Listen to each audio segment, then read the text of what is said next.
One text from an old college friend shattered my reality. "I didn't know you had a disabled daughter," she wrote. Only I don't. What started as confusion spiraled into a horrifying truth. My own family had stolen my identity, invented a child, and scammed the world.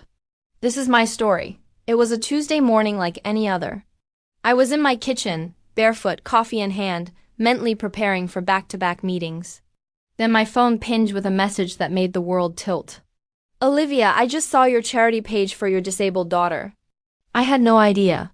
Megan, my college roommate. We hadn't spoken in over a year, maybe longer. Her message was casual, but something in the wording made my stomach drop. My daughter? I didn't have kids. I never had. My mug slipped from my hand and exploded on the floor, coffee splashing up my legs. I didn't feel the burn.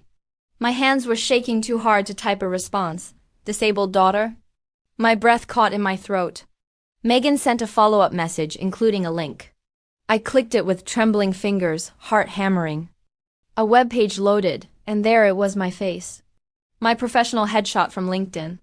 Next to it, text that described me as Olivia Hill, proud mother of 6-year-old Sophia, born with a rare spinal condition. Sophia? Below that were paragraphs describing surgeries, physical therapy, specialized wheelchairs, all written in a tone so personal, so detailed, it felt like reading a diary I'd never written. Photos followed. Me, holding a little girl, smiling in hospital rooms, crying beside what looked like a surgery bed. Only, the girl wasn't mine. I recognized her as Madison, my sister Rebecca's friend's daughter. A sweet kid I'd met a handful of times. But someone had edited us together in photos I didn't even remember taking. Then I saw it, the donation information. A bank account number, familiar. It was the emergency fund my mom opened when I was in high school. The one I'd been sending money to for years. For Mom's car, Rebecca's dental work. Rent help, always some emergency, always something urgent. I never questioned it, because that's what family does, right? Apparently, that's also what family uses to defraud strangers. Thousands of dollars, dozens of blog posts. Updates about fake surgeries and heartbreaking therapy sessions.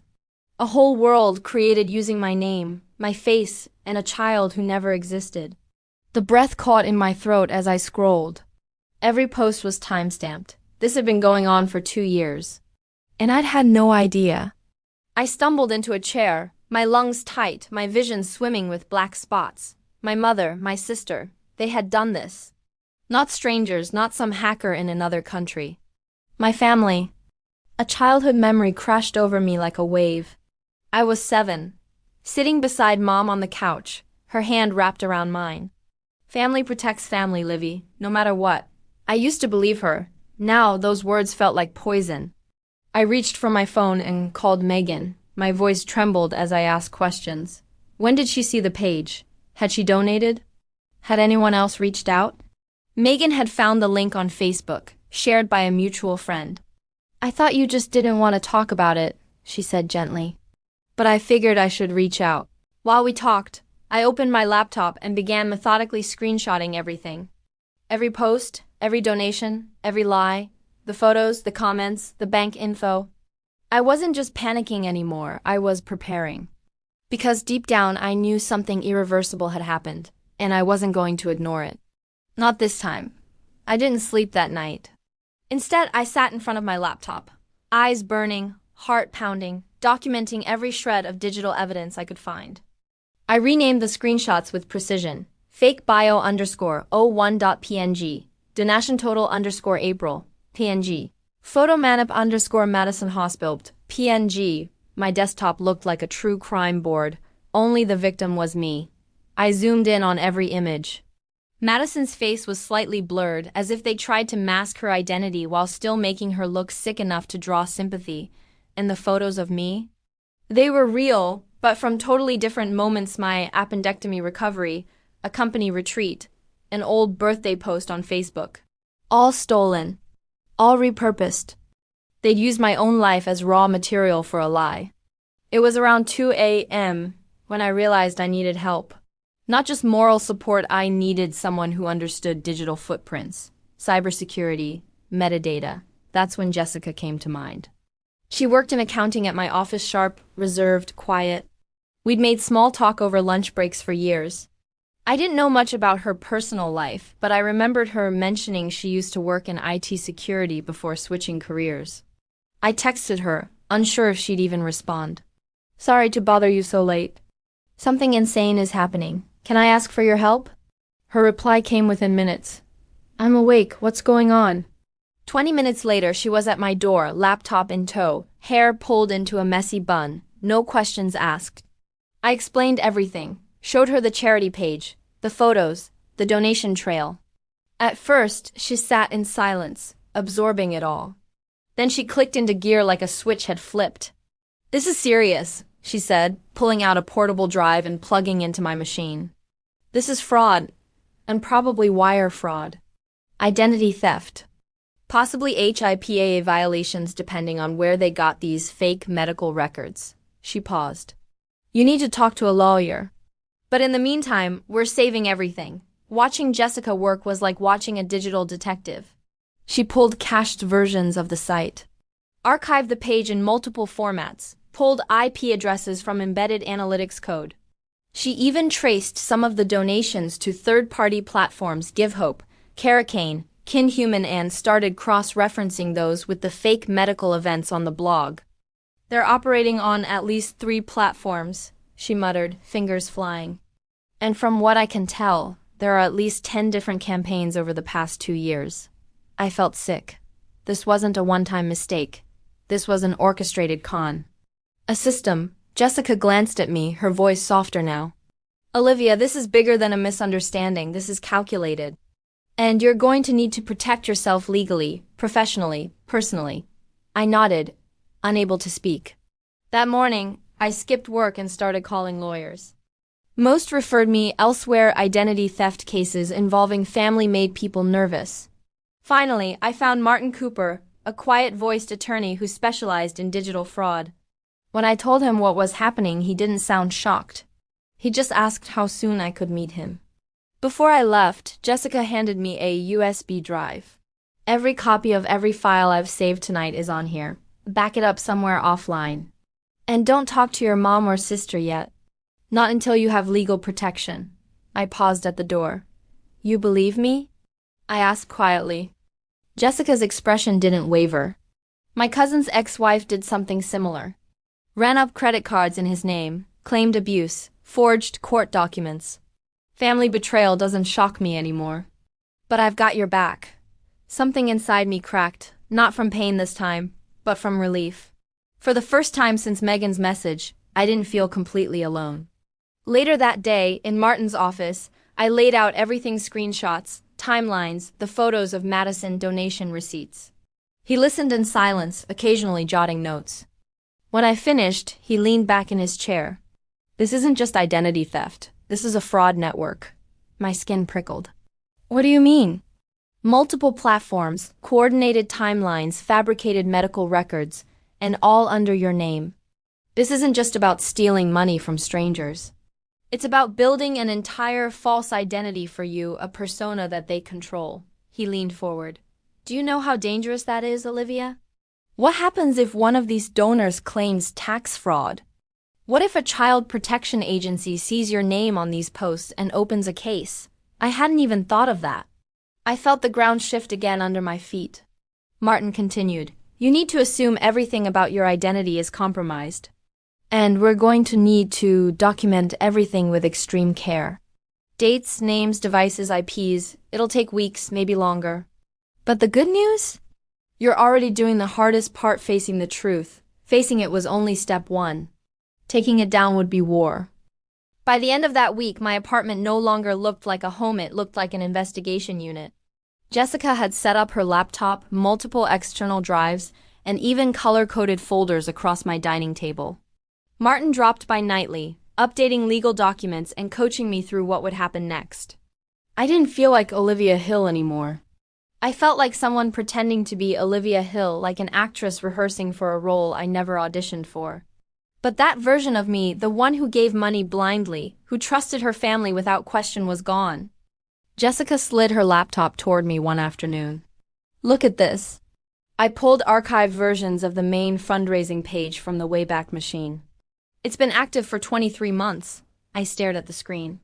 The earliest version showed my LinkedIn photo beside a grainy image of a newborn in an incubator. The caption read, Day 1, Olivia and baby Sophia's journey begins. I've never even been in a maternity ward, I whispered. They just made it up, Jessica nodded. And it gets worse. She clicked through several pages, fake updates about spinal surgery, posts thanking generous donors, and even testimonials from people claiming to have met me at the hospital. It's layered, like a novel being written in real time. They even used medical terminology that sounds legit but not enough to be verifiable. We started matching the charity posts to the Moments ID sent money to my mom and sister.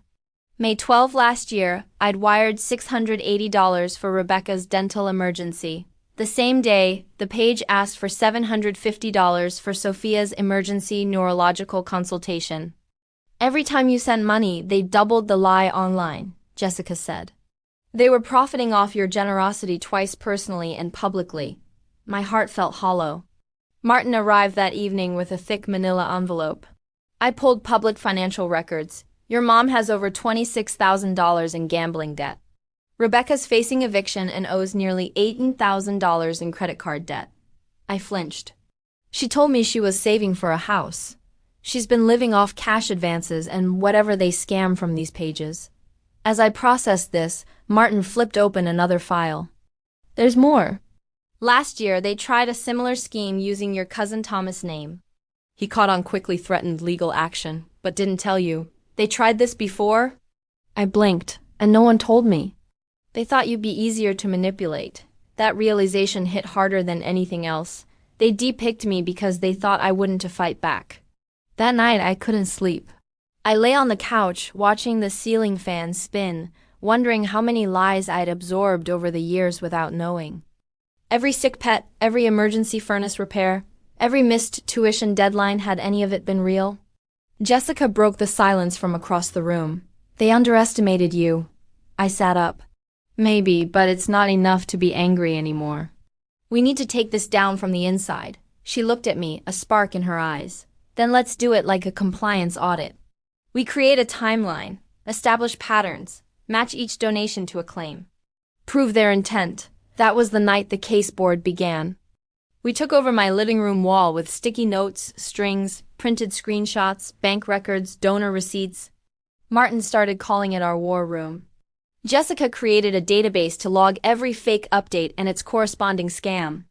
By morning, we had over 100 data points. Then came the next step, bait. If we want to prove active fraud, Martin explained, we need to see them accept money now, not just past donations. Something we can track. So I created a fake donor identity, Margaret Wilson, a retired nurse. Jessica generated a secure transfer, exactly $500, and tagged the transaction. 2 days later, the charity page posted a new update. Sophia had a breakthrough during therapy this week. We're so grateful to Margaret for her generous support. Jessica turned the screen toward me. That's all we needed. They're still actively running the scam and we have it traced. We just proven ongoing fraud using my own family's trap. Martin smiled grimly. It's textbook, intent, deception, profit. And with the bait donation, we've got real-time proof. I sat back, staring at the wall covered in evidence photos of Madison with my face edited in, donation receipts tied to fake emergencies, forged documents, desperate Facebook posts. I should have been devastated, but instead I felt steady. It wasn't revenge I wanted. It was truth, justice, and for the first time I believed I could actually get it. A few days later, I found myself in Martin's downtown office again, sitting across from him with Jessica beside me. The conference room was quiet, the blinds drawn, and the air filled with a kind of tension I couldn't to name, like we were all bracing for something bigger than facts. Martin slid a thick folder across the table. You asked why they did this. I can't tell you everything, but I can tell you where the money's been going. I opened the folder. It was filled with printed spreadsheets, screenshots from public databases, court filings. Your mother, Diana, has racked up over $26,000 in gambling debt, he said flatly. Slot machines, mostly, some online poker. It's all documented: credit cards, bank statements, casino loyalty points. I blinked. She always lectured about wasting money. She wouldn't even let me buy name-brand cereal growing up. Martin didn't smile. That's how addicts work. They hide. They judge others to deflect. He tapped another page. And Rebecca, your sister, she's on the verge of eviction. Multiple payday loans, $18,000 in credit card debt, maxed out lines of credit, no savings. No stable job since last year. She told me she was freelancing, I said weakly. That she was doing consulting work. She's been consulting bank accounts and donation platforms, Jessica muttered under her breath. I kept flipping pages, debt notices, legal warnings. Bank statements with overdraft fees in the hundreds. It was like staring into a pit. And they were drowning in it. Martin leaned back. There's more. Diana's boyfriend left her 6 months ago and filed a restraining order. He cited financial deceit and emotional coercion in the complaint. Jessica whistled softly. Let me guess. That's when the fake daughter's story got more elaborate? Martin nodded. Right around then. That's when they launched the biggest campaign yet, the $25,000 spinal surgery push. So this wasn't just about greed, I whispered. It was survival. They were spiraling. Martin's expression softened slightly. Yes, but survival doesn't excuse exploitation. They used your identity, Olivia, built a fake life on your name. And they've lied to everyone who trusted them, especially you. I let the words settle. Each one landed like a stone. I had spent years feeling guilty whenever I couldn't send money, always worried I wasn't doing enough to help my family. And the whole time, they were running a scam that weaponized my compassion. Jessica pulled up a graph on her laptop. I mapped the donation spikes to their personal emergencies. Every time your mom or sister asked you for help, boom. There's a campaign matching the exact amount, often within 24 hours. She clicked through slides like a presentation. Root canal? $600 donation spike. Transmission repair? $650. Rebecca's surgery weekend? $5,000. It was nauseating. And here's the kicker, Martin added, flipping open another document. They've done this before. Not just with your cousin Thomas, which, yes, we confirmed, but with 2 acquaintances from their church. Both filed minor fraud claims last year, but didn't push it legally. They've been testing this scam on a small scale, Jessica added. And once they figured out what worked, they scaled it up with you as the face. The realization hit me like a wave. I was never meant to find out. They expected me to stay in my lane, successful, compliant, loyal. The golden child who sends money, stays silent, and never digs too deep. They built their whole scheme around the version of me they thought they'd raised, but that version no longer existed. What do we do next? I asked, my voice steadier than I felt. Martin leaned forward. We build the strongest legal case possible. We freeze donation accounts. We subpoena platform records. And when we've gathered enough, we go federal. Jessica closed her laptop and nodded. And I'll keep tracking every digital move they make. I looked between them, my accidental dream team, a lawyer and an ex-cybersecurity expert, now fighting with me against my own blood. I swallowed the lump in my throat. Then let's take them down, properly, legally, thoroughly.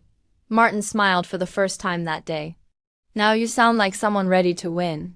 By the following week, I'd stopped thinking of myself as a victim. I wasn't just trying to survive this anymore. I was hunting the truth. And with Jessica and Martin at my side, I had the tools and confidence to do it. We took over my apartment completely. The kitchen became our evidence station. The living room was the war room. Walls were covered with timelines, transaction maps, and printed emails. Post-it notes in every shade tracked campaign details, donor names, dates, and lies. Martin had warned me, if we want prosecutors to take this seriously, we need to show method, not emotion. So we got methodical. Jessica pulled up logs from at least 8 different platforms where my family had run donation campaigns.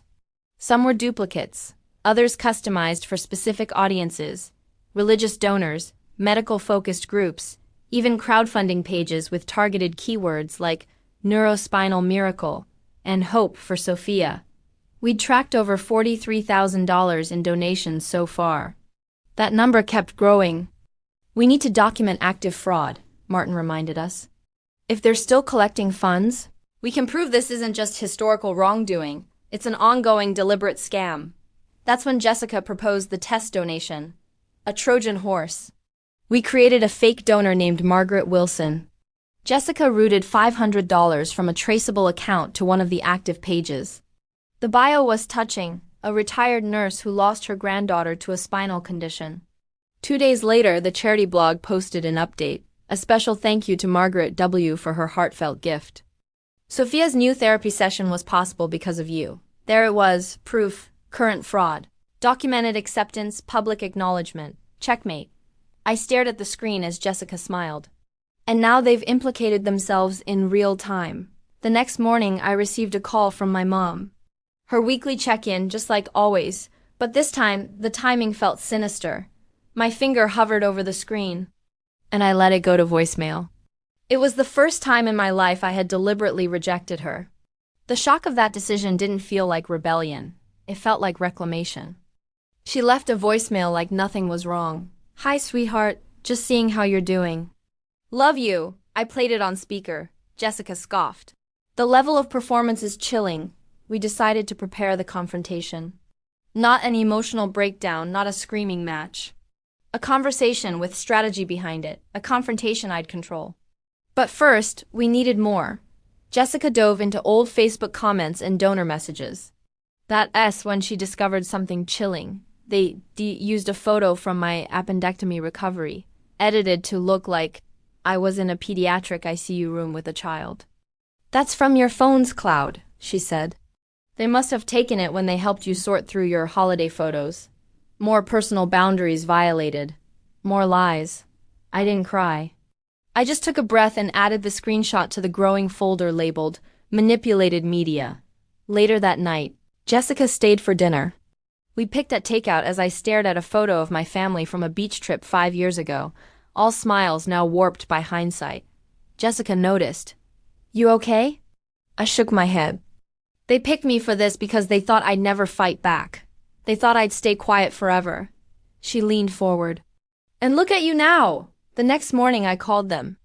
I put it on speaker so Jessica could witness everything. Mom, I said calm and flat. Tell me about my daughter. There was silence.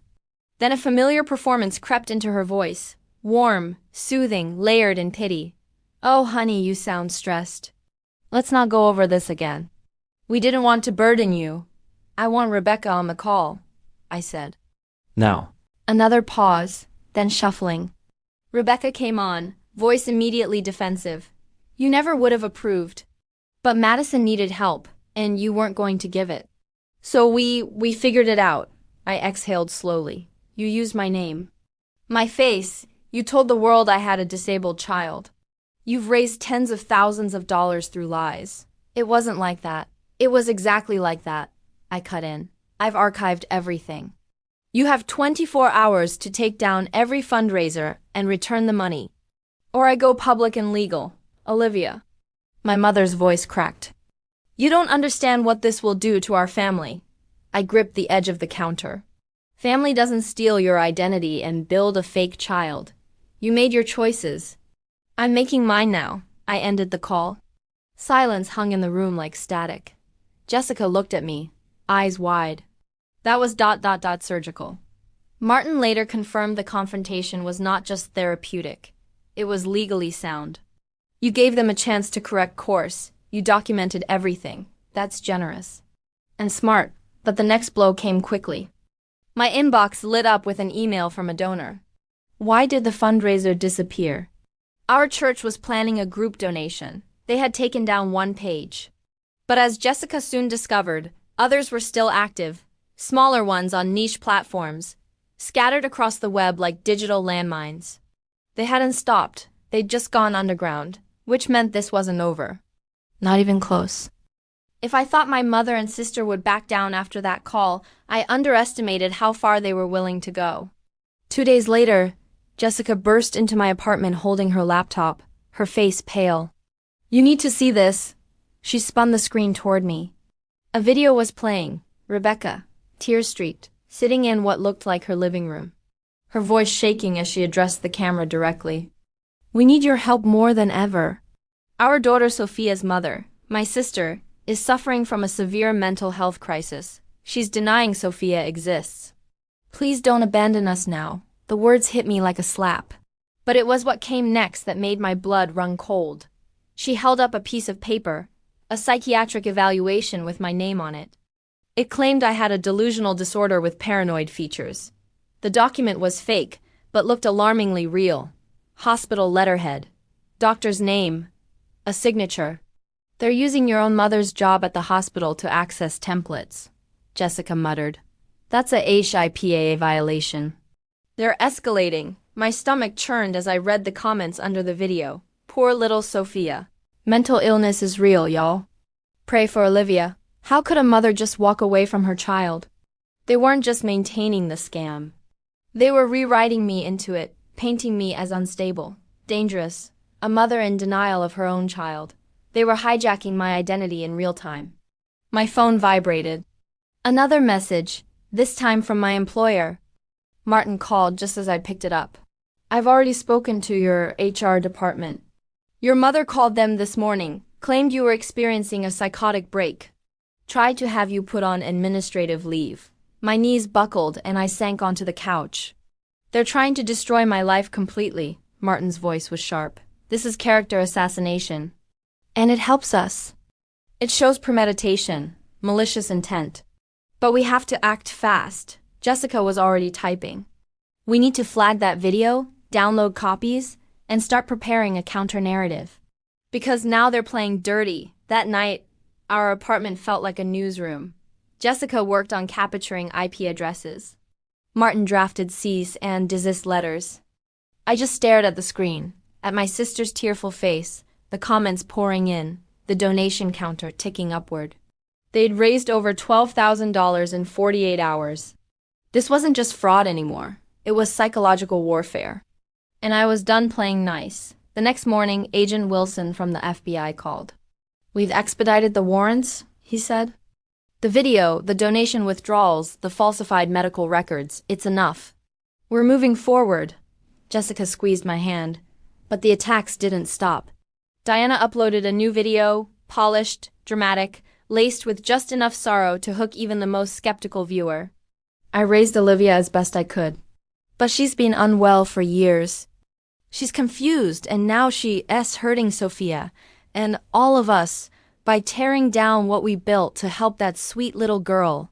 Her voice cracked. The performance was Emmy-worthy. They're setting up for a mental health defense, Martin warned. Trying to discredit you before you even speak. I took a breath. Then I answered their call. It was the first time I'd spoken to my mother since that confrontation. Her voice was syrupy sweet. Livy, please, you're ruining this family. I stared out the window, letting the silence stretch. You already ruined it, I said finally. I'm just telling the truth. There was a pause. Then, if you keep going, no one will believe you. They'll see you as unstable. You'll lose everything. I already lost you, and I ended the call. I could feel the shift in me, a final detachment from the emotional web they'd spun for years. The following day, we submitted the complete case file to the FBI, bank transfers, donation platforms, forged documents, digital archives, and screenshots of every lie. Martin prepared injunctions to freeze all active donation accounts. Jessica scrubbed search engines and worked with platform admins to remove the latest defamatory videos. But just when we thought we had them cornered, Jessica's laptop pinged with a new alert. Rebecca had started another fundraiser, this one claiming to raise money for legal protection against harassment from Sophia's mother. They were fundraising to defend themselves. Against me. I felt sick. Martin was furious. This is like setting a house on fire and charging people to buy you a new one. But I was calm, strangely calm, because now I understood them. Every play, every manipulation, every guilt trip, it wasn't new. It had just escalated. Jessica pulled up the most recent platform, a Christian charity site filled with emotional language and soft piano music. She's smart, Jessica muttered. She knows what gets sympathy. I leaned forward. Let's be smarter. We submitted evidence of wire fraud to all 8 platforms. Served each with legal holds. Sent cease and desist orders to every donor mailing list. And that night I recorded my own video. No tears, no drama, Just the truth. My name is Olivia Hill. I do not have a daughter named Sophia. My identity was stolen and used to create a fraudulent charity campaign. I am working with federal authorities. This case is ongoing. I appreciate your understanding during this difficult time. Jessica edited it. Martin reviewed the language. We posted it on every major platform. Within hours, the tone online began to shift. Donors started asking questions. Supporters began deleting their comments. A few even emailed apologies. The lie was unraveling. But this wasn't the end. It was just the beginning of the takedown. The morning I stepped into the Seattle FBI field office, everything felt surreal, like I'd walked into a movie scene and forgotten my lines. The place smelled like paper and printer toner, humming with quiet intensity. Agent Wilson greeted us with a firm handshake and surprisingly kind eyes. "We've reviewed your file," he said, leading us into a glass-walled conference room. "It's one of the most comprehensive civilian cases we've ever received."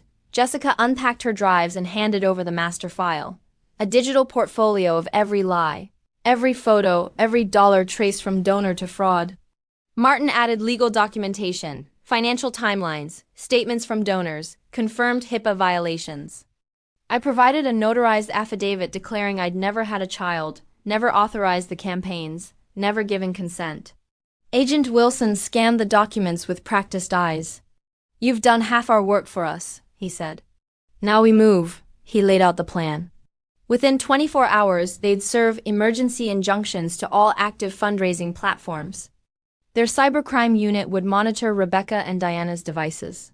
Surveillance teams would track IP logins and bank withdrawals. Then came the bombshell. "This morning," Wilson said, "they withdrew $18,700 from one of the charity accounts. We couldn't stop it in time, but that transaction gives us what we need: wire fraud.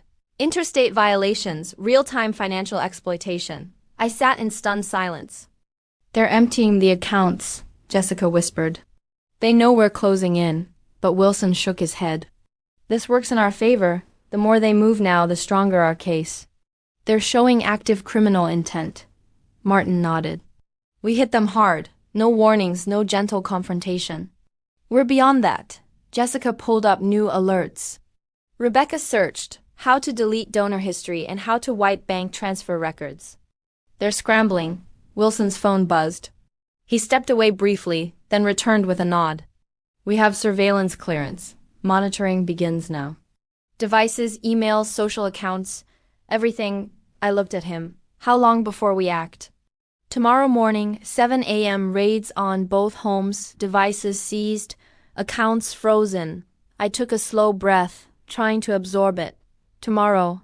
After all the pain, the lies, the gaslighting. Justice was finally on the calendar. That night, our team gathered one last time in my apartment. Jessica triple-checked the backups. Martin reviewed the legal order packets. Wilson finalized the raid plan with federal marshals. I slid a thick envelope across the table, notarized proof of my medical history. No childbirth, no pregnancy. Another nail in the coffin. We sat in silence for a moment, all of us feeling the weight of what was coming. Then Jessica broke it.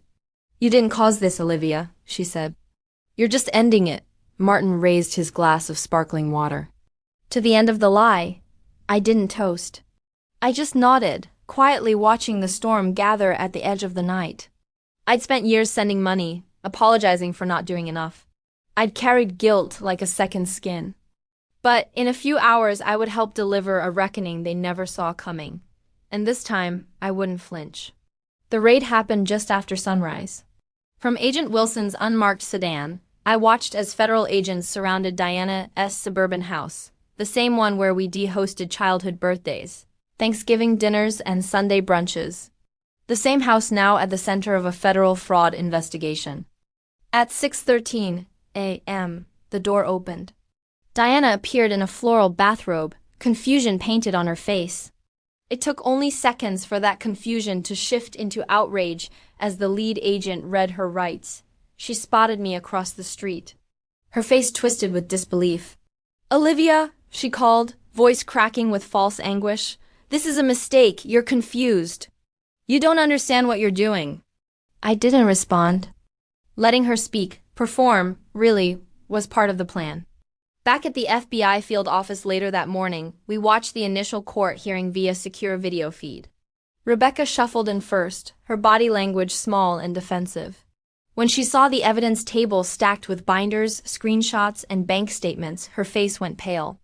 Before her attorney could stop her, she blurted out, "It was Mom's idea. I just helped with the website stuff." She said Olivia would never know, the courtroom gasped. The judge, an older woman with silver hair and sharp eyes, raised a hand. "Miss Hill, please refrain from speaking until addressed." But the damage was done, and for once not to me, Diana entered next. Dressed in a conservative navy dress, minimal makeup, hair pulled back, she had morphed into the grieving grandmother. A master of optics. But when she caught sight of the courtroom camera and realized I was watching, her mask cracked. For a split second I saw it, pure, unfiltered rage. Then it was gone, replaced by motherly concern. "Your Honor," the prosecutor began, "this case represents one of the most deliberate and cruel deceptions we've seen in recent years. These defendants exploited a fabricated child, forged medical documents, and weaponized family loyalty to steal over $160,000 from well-meaning people across the country." The judge reviewed the summary evidence with growing severity. The premeditation here is extraordinary. Multi-platform coordination. Digital manipulation. Use of hospital letterhead to forge psychological evaluations. All using the identity of the defendant's own daughter. When the judge denied bail, citing both flight risk and evidence tampering, Diana's expression cracked again. She turned toward the camera. "How could you do this to your own mother?" Her voice broke on the word mother, as if rehearsed. And for the first time I responded aloud, my voice clear through the courtroom feed. "I've been asking myself the same thing about you." The silence that followed was deafening.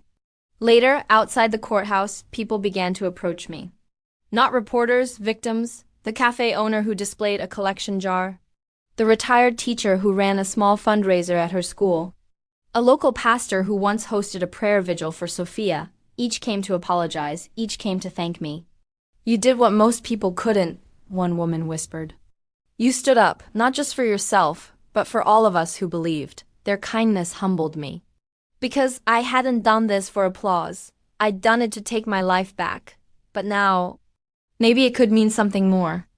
The courtroom victories didn't magically fix everything. But they created space for something new to begin. I took a few weeks off work. My boss approved extended leave without hesitation, even offered therapy through our employee support program. "Take the time you need," the email said. Just 6 words, but they made me cry harder than any legal win. Jessica started crashing at my place more often. At first, it was just to help with the tech stuff, but it turned into midnight snacks, inside jokes, and slow mornings with too much coffee. The trauma hadn't bonded us, it had revealed our compatibility. Martin checked in regularly too, even after the case went to federal prosecutors. What started as a lawyer-client relationship had become a kind of steady, protective friendship. My accidental dream team had become my real-life support system. One evening I received a letter from Diana. It was handwritten.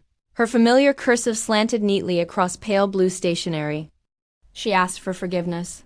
Sighed she'd lost herself trying to survive. That she hoped someday I could see past her mistakes. I didn't respond immediately. When I did, my answer was short, honest, and final. "Forgiveness doesn't require reconciliation. I wish you healing. But our relationship needs boundaries now, not bitterness, just distance." I kept it in my journal. Not out of spite, but to remind myself that choosing peace doesn't mean reopening wounds. Months passed. Rebecca took a plea deal, confirming everything in her signed confession. Diana was fired from her hospital job after FIVA violations were confirmed. Restitution payments were ordered, all frozen assets directed into a fund to repay victims. It wouldn't undo the harm, but it was a start. Martin helped me formally reclaim my digital identity. Jessica, meanwhile, scrubbed search engine results, archived everything malicious, and built an airtight cybersecurity system for me. And slowly I rebuilt. I moved into a new apartment overlooking Elliott Bay, wide windows, clean walls, and space to breathe. I began volunteering at Children's Hospital, reading to real children in real need, helping real parents who'd never dream of faking anything for $1. One day I told Jessica why I chose that specific hospital. Because for 2 years, people thought I was part of a story that belonged here. I want to write a new one, this time with truth. She just nodded. She always understood without me having to explain too much. When Agent Wilson invited me to speak at a fraud prevention summit, I hesitated. Then I remembered all the people who told me I would just stayed quiet. So I stood at that podium and told my story not as a cautionary tale, but as proof that you can fight back. That even when betrayal wears your mother's face, even when lies come wrapped in love, you still have the right to say, "This ends now," and I meant it. They stole my name, my reputation, and created a daughter who never existed, all to fund their lies. But in fighting back, I discovered something they never expected. I'm stronger than their secrets. I didn't just survive their betrayal. I dismantled it, piece by piece. And now I use that strength to help others spot the signs, ask the hard questions, and reclaim their power. If this story shook you, moved you, or made you think, hit that like button. Subscribe for more real-life revenge stories and tell me, what would you have done if it were your family?